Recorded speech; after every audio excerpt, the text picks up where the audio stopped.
नमस्कार, आप देख रहे हैं सोना न्यूज टीवी। तो चलिए रुक करते हैं आज की प्रमुख और बड़ी खबर पर।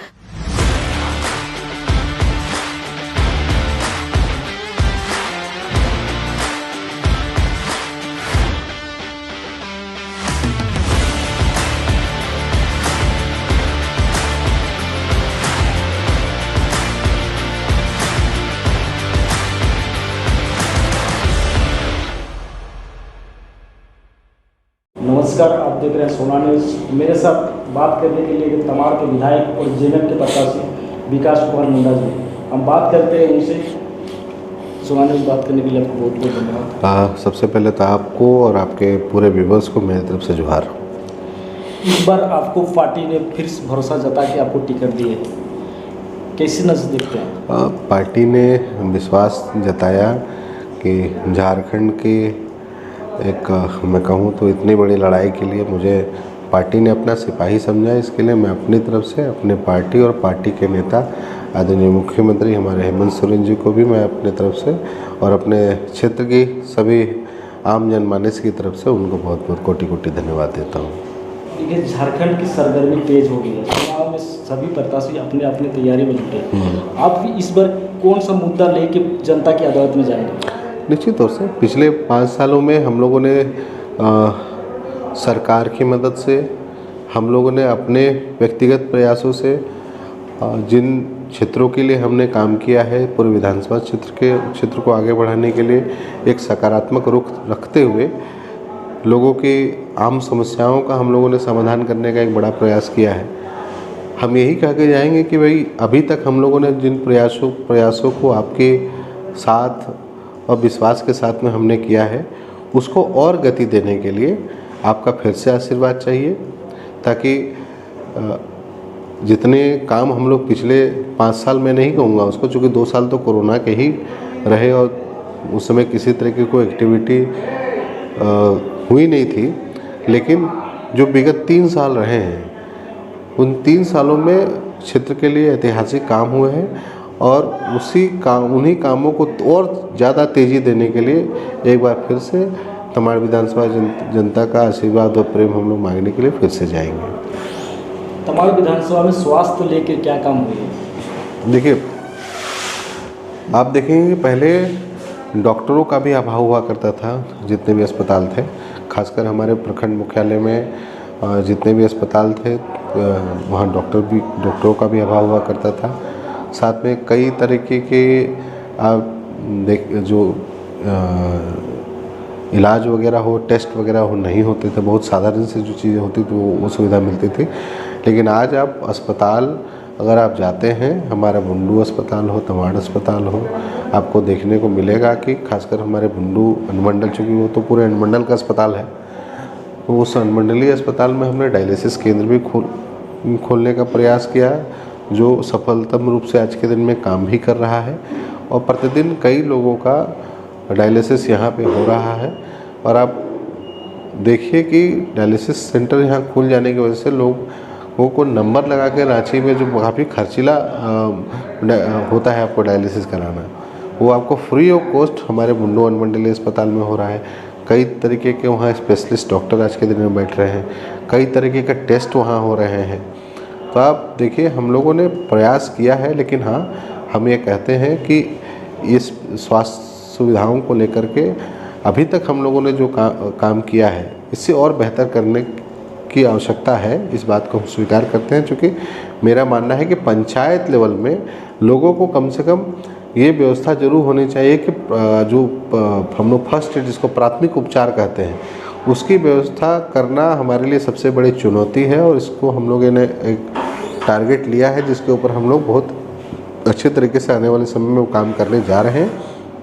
उसके साथ साथ में हमारी प्राथमिकता है कि एक एजुकेशन हब बनाने के लिए इस विधानसभा क्षेत्र के अंतर्गत में, जिसमें सिर्फ डिग्री कॉलेजेस नहीं होंगे, सिर्फ पीजी कॉलेजेस नहीं होंगे, बल्कि हम लोग ऐसी यहाँ पर सिस्टम बनाए ताकि बड़े बड़े कॉलेजेस, चाहे प्रोफेशनल डिग्रियाँ होती है, प्रोफेशनल कोर्सेज होते हैं, जिसके लिए मुझे लगता है कि सिर्फ यहाँ के ही नहीं छात्रों को ही नहीं, बल्कि पूरे राज्य के छात्रों को भी बाहर पढ़ाई करने के लिए जाना पड़ता है।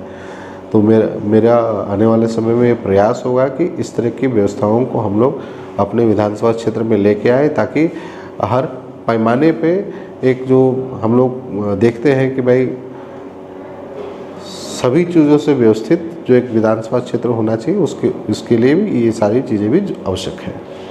तमाड़ विधानसभा के लिए कृषि के लिए क्या व्यवस्था की गई है आपके 5 साल के पीरियड में? देखिए, कृषि के लिए हम आपको एक एक करके कहिएगा तो योजनाएं भी हम याद दिला देंगे। आप देखिए, चिरगाली डैम बना तो था लेकिन उपयोग नहीं हो पाता था। आप आज जा कर के देखिए, चिरगाली डैम का हम लोगों ने पानी का इस्तेमाल भी किया और आज के दिन में हम लोगों ने वहाँ नहर भी पक्कीकरण करवाया। तो आप देखेंगे अभी चूँकि बरसात के समय में देखिए उसका कितना अच्छे तरीके से उपयोग हो रहा है। अब जाके अगर देखेंगे तो हमको लगता है कि उसके अंतर्गत सिंचित जितने भी नीचे गांव हैं सब में बहुत अच्छे तरीके से खेती आज के दिन में हो रही है। आप सोसोकोटी डैम जो एक समय में टूटी हुई अवस्था में थे कोरोना के टाइम में, हमको लगता है गांव वालों ने बहुत बोला, हमें प्रयास किए थे कि बाबू बना दीजिए। हम लोगों ने उसको भी संज्ञान में लेते हो, उसका काम को कराया कि उसके कैनाल का भी निर्माण हम लोग एक साइड का करा दिया है, दूसरे साइड का बचा हुआ उसको भी हम लोग करा देंगे। उसके साथ साथ कांची नहर सिंचाई परियोजना और हम लोग का आरआरडी नदी पर सिंचाई परियोजना जो बुंडू में है, उसमें वो करीब करीब हमको लगता है कि 1963 से 1965 के आसपास में ये परियोजनाएँ बननी शुरू हुई थी।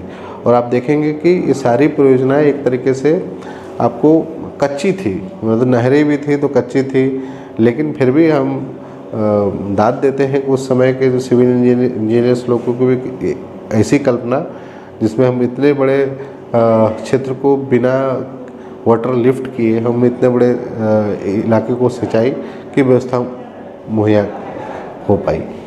लेकिन समय जैसे बीतते गया आप देखें कि उसको भी ज़रूरत था कि अब समय के हिसाब से उसका पक्कीकरण होना बहुत अनिवार्य था।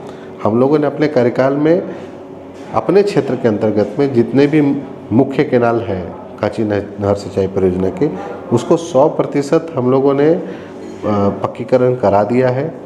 इसके बाद हम लोग प्रयास करेंगे कि जो शाखाएं जो है मुख्य कैनाल की, उसको भी हम लोग आने वाले समय में पक्की कराने का प्लान बना करके रखे हुए हैं। और साथ में हम लोग ये सोच रहे हैं कि किस तरीके से कांची नदी का पानी को अब हम लोग 6 महीने ही नहीं बल्कि साल के 12 महीने कैसे उस नदी का पानी का हम लोग इस्तेमाल कर सकते हैं। साथ में एक और नदी है हमारी करकरी नदी, उसका भी हम लोग प्लान बना रहे हैं कि किस तरीके से उसका भी पानी को हम लोग साल भर इस्तेमाल कर सकते हैं। प्लान बहुत सारे हैं और सिंचाई को लेकर के हम लोग बहुत ही सकारात्मक रुख रखे हैं। अभी तक जितना काम हुआ है वो जो जर्जर व्यवस्थाएं थी उसको ठीक करने के लिए था, उसको सुरक्षित रखने के लिए था। अब ये मान के चलिए जो योजना हमने बियर का भी रिपेयरिंग कराया, तो आप देखेंगे कि जो पुरानी व्यवस्थाएं थी उनको सुदृढ़ करते हुए आप मान के चलिए कि इसमें आने वाला 20 साल 25 साल तक आपको फिर उसमें 1 रुपया खर्च करने की ज़रूरत नहीं है, उससे ज़्यादा भी मुझे लगता है। लेकिन अब हम लोग का प्रयास होगा आने वाले समय में कि हम लोग किस तरीके से कांची नदी का पानी और करकरी नदी का पानी को हम लोग इस्तेमाल साल भर कैसे कर सकते हैं, इस दिशा में काम करने की ज़रूरत है। और इस संदर्भ में हम लोगों की प्लानिंग हो रही है और हमको लगता है कि निश्चित रहिए अगले आने वाले 5 साल में इसमें हम लोग कामयाबी रहेंगे। चुनाव में तमाड़ की जनता से क्या आभार व्यक्त कीजिएगा?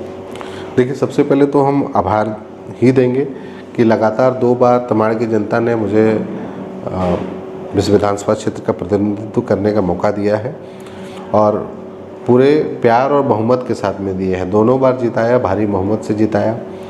पहली बार 26,000 से चुनाव जिताया, दूसरी बार 31,000 से जिताया। और हमने भी अपनी तरफ से पूरा प्रयास किया है कि सभी का दिल जीत करके, सभी का विश्वास जीत करके, सबों को साथ लेकर के अपने साथ में चलने का, और इसमें हम लोग कामयाब भी रहे हैं। निश्चिंत रहिए। और हम अपने क्षेत्र के सभी आम मतदाताओं को आपके माध्यम से भी अपील करेंगे कि अभी तक जितने भी कामों में हम लोग इस क्षेत्र को आगे बढ़ाने में कामयाब हुए हैं, आने वाले समय में भी आप ही के आशीर्वाद से आपको और आपके पूरे क्षेत्र को, हमारे पूरे क्षेत्र को आगे बढ़ाने के लिए इस जितनी गति से अभी तक काम किए उससे ज़्यादा तेज़ी गति से हम लोग काम करेंगे। मेरे साथ एक बात करने के लिए तमाड़ के विधायक और यहाँ जेएमएम के प्रत्याशी विकास मुंडा जी थे। उन्होंने लोगों से आभार व्यक्त किया है कि लोगों की आशीर्वाद से